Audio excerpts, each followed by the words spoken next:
it is me again, and I'm going to talk to you about how I used to be addicted to my cell phone. But I'm doing better now. I'm probably clean for about a year and a half now, so all is well. But I'm going to share with you what I've learned. Is this my good angle? Okay, and I think this is the good angle. But yeah, but anyhow, I want to talk to you about how addiction can be seen in many other forms, and it doesn't always have to be drugs and alcohol. It could be your cell phone, it could be love, it could be romance, it could be your career path, it could be cleanliness, it could be all types of things, fitness, things that you just wouldn't even imagine. So I have this one saying that thou shalt not have no other gods before me, because I think of myself as a god, and I think that you should think of yourself as a god, because we are made in his image, and this is not going down that path. Okay, I'm not big into, the Bible thumping.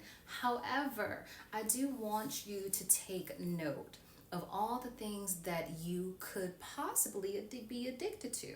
And like I said before, it doesn't have to be drugs and alcohol. It could be your cell phone. It could be, performative cleanliness, hyper independence. It could be perfectionism. It could be cell phone analytics, all of that stuff. So I used to be addicted to social media and my cell phone. I had about 3 or 4 platforms, and I will often find myself checking the analytics, seeing who's viewing my page, seeing what time they view. I will run spreadsheets and Excel spreadsheets and try to predict trends. And after a point, it literally like drove me crazy. Like, not crazy where I had to go to like the house with the special socks, but I felt like it was so much noise in my head that I was like, you know what, something has got to give. And I used to brag all the time, like, oh, I'm not addicted to nothing. I'm doing fine. Like, I'm great. And then once I sat back and did some thinking, I was like, you know what? I'm addicted to my phone. Every 5 seconds, I will have to check an app. Every 5 seconds, I will have to look and check for an email. Those notifications just felt so good to see the likes and to see the comments and everything, that at some point, it literally drove me like insane. Okay, not literally. I'm being dramatic, but you know how I am. So, anywho, back to the story. But yes, I was getting to the point that it was becoming very obsessive.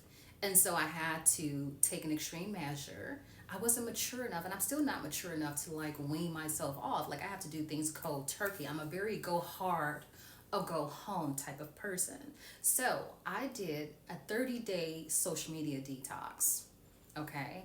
And I would say from those 30 days, I was able to regain clarity. I was able to gain peace, and I was able to regulate my emotions. And I say all that to say is that, of course, we have to be mindful of the things that we worship, because it's not always drugs and alcohol. It could be your cell phone, it could be love, it could be the male gaze, the female gaze, it could be bettering yourself. You can obsess over bettering yourself. You would be surprised, but you truly can.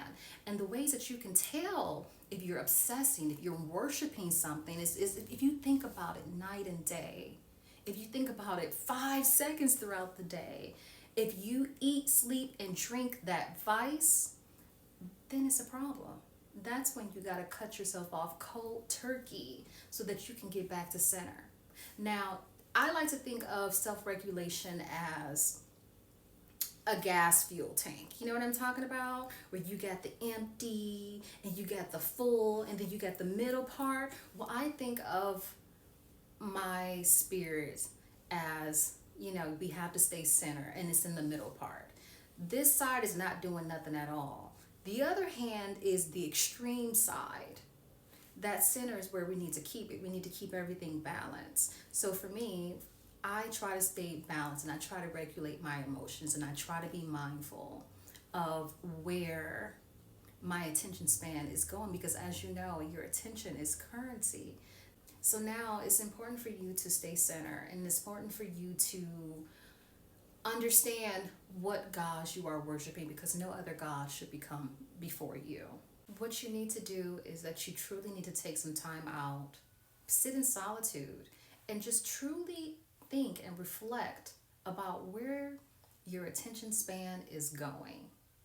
Okay, you need to really sit back and think about, like, what am I thinking the most about?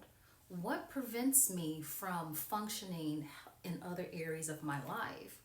that could be an indication that you have an unhealthy obsession with whatever your vice is.